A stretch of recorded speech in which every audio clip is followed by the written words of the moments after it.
فيومئذ لا يسأل عن ذنبه إنس ولا جان.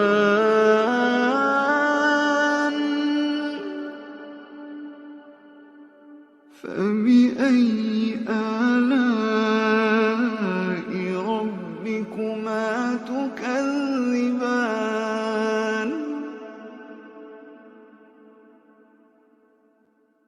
يعرف المجرمون بسيماهم فيؤخذ بالنواصي والأقدام.